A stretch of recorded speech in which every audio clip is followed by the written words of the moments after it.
You're listening to Major Gazer. I'm your host, Callie Cross. Tonight we're looking at the grandfather paradox and why the logic that seems to break time travel might actually reveal how causality works. Here is a thought experiment that has been running in physics literature for decades, and it is not actually a paradox. That sounds like a contradiction, so let me walk through it carefully. The grandfather paradox goes like this. You travel back in time and prevent your own grandfather from having children, which means your parent is never born, which means you are never born, which means you never travel back in time, which means your grandfather lives, which means you are born, which means you travel back and the loop starts over. Most people encounter this and conclude, therefore, time travel is impossible. Case closed. But that conclusion is doing a lot of work that the physics does not actually support. Because what the paradox really shows is not that time travel is impossible. It shows that unconstrained free will combined with backward time travel produces a logical contradiction. Those are two very different claims. And two serious physics frameworks have been developed, peer-reviewed, and taken seriously by working physicists, that each dissolve the paradox completely without making time travel impossible at all. That is what this episode is about. Start with the geometry. General relativity, Einstein's field equations published over a century ago, does not contain a prohibition against time travel. That is not a pop science overstatement. It is an established feature of the theory. The equations permit solutions containing what physicists call closed timelike curves. A closed timelike curve is a path through spacetime that loops back on itself in time. A time machine, in the technical language of the field. The mathematician Kurt Gödel demonstrated this first. Working at the Institute for Advanced Study in Princeton in the middle of the 20th century, he produced an exact solution to Einstein's equations describing a rotating universe that contains closed timelike curves throughout. He was not speculating. He was doing rigorous mathematics with Einstein's own field equations. The solution exists. The question is whether it corresponds to physical reality. Kip Thorne's group at Caltech pushed this further several decades later. They published a peer-reviewed paper in Physical Review Letters arguing that traversable wormholes, shortcuts through spacetime that could in principle connect two different times, were not obviously forbidden by known physics. That paper is widely credited with making time travel a legitimate subject of serious physics research rather than science fiction material. Thorne later received the Nobel Prize, though for gravitational wave detection, not for the wormhole work. The point is that the person making this argument was not a crank. He was one of the most respected relativists in the world. So the physical setting is this. General relativity permits closed timelike curves. Whether you can actually build one is a separate, unresolved question. But the framework allows them. And once you allow them, the grandfather paradox arrives immediately. The first resolution is the one Igor Novikov developed, and it is genuinely strange. Novikov, a Russian astrophysicist affiliated at various points with the Theoretical Astrophysics Center in Copenhagen, proposed what is now called the Novikov self-consistency principle. The conjecture states that the only events that can occur near a closed timelike curve are those that are self-consistent with the entire history of the universe. In plain language, a time traveler's actions in the past were always the actions they took. There is no version of events where they do something different. The four-dimensional structure of spacetime, past, present, and future existing simultaneously as a geometric object, has exactly one consistent history. You cannot change it because there is nothing to change. You are already in it. Thorne's group tested this with a thought experiment involving a billiard ball. The ball travels through a wormhole, emerges in its own past, and strikes its earlier self. Sounds like a paradox setup, but when you actually solve the equations, multiple self-consistent solutions appear. The ball deflects in precisely the way needed to send it through the wormhole in the first place. No contradiction, no paradox, just physics, being extremely specific about what is allowed. What this means for the grandfather scenario is striking.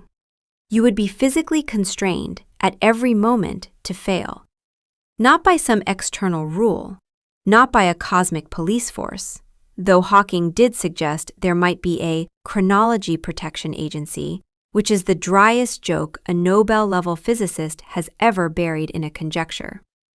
The constraint comes from the structure of space-time itself. Only self-consistent histories exist. Every variable in your attempt to alter the past would resolve, automatically, in a way that preserves the loop. You would slip. The gun would jam. You would have a change of heart. Not because the universe is intervening in some mystical sense, but because you are inside a four-dimensional object and the math already knows what you do. This is a conjecture, not a proven law. No mechanism is known that enforces it from first principles. But it has been analyzed seriously across multiple peer-reviewed research groups, and it is consistent with general relativity even if not required by it. The second resolution comes from quantum mechanics, and it handles the paradox in a completely different way. Hugh Everett III developed the many worlds interpretation of quantum mechanics at Princeton in the late 1950s.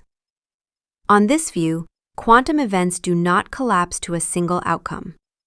Every possible outcome occurs in a branching structure of separate, non-communicating timelines. David Deutsch at Oxford published a key paper in Physical Review A, applying this interpretation to closed timelike curves.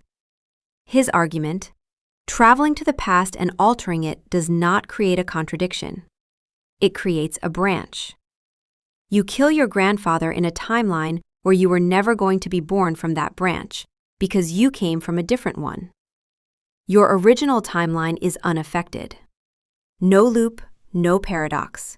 Just a new branch that diverges from the moment of your arrival. Avengers Endgame actually gets this right, or at least closer to right than most. When the characters explicitly say that changing the past creates a branch rather than a contradiction, they are describing the Deutsch many worlds resolution. I did not expect a Marvel film to be the most accurate popular depiction of a legitimate physics framework for closed timelike curves. And yet, here we are. Back to the Future, by contrast, assumes a single mutable timeline, which is the framing most people carry, and which is also the framing that produces the grandfather paradox in its full, apparently contradictory form. The movie is not physics. It is, however, the source of most people's intuitions about time travel, which is doing real intellectual damage to how the question gets discussed. The many worlds resolution is not consensus physics. It is a contested interpretation.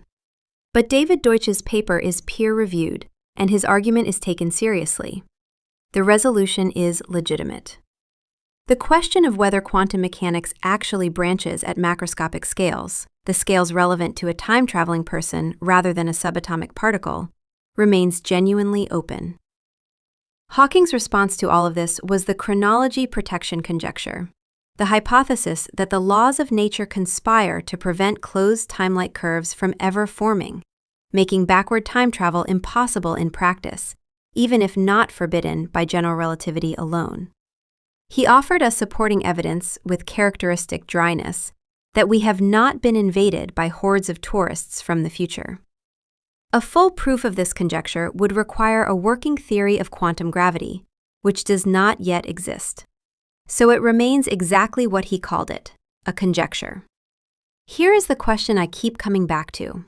The grandfather paradox is framed as a problem about what a time traveler can do.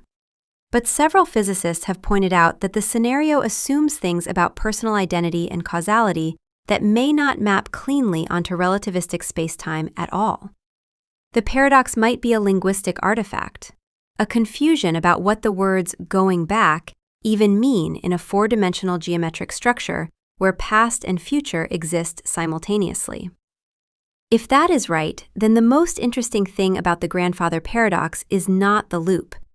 It is what the loop reveals about the assumptions we are smuggling in. We assume a past that was fixed before we arrived. We assume a future that is open until we act. We assume a self that persists through time as a continuous thing that can be prevented from existing. General relativity does not require any of those assumptions. It just requires self-consistency. And that single requirement, applied rigorously, may be enough to make the whole paradox dissolve without needing a protection agency, a branching multiverse, or a universe that conspires against your intentions.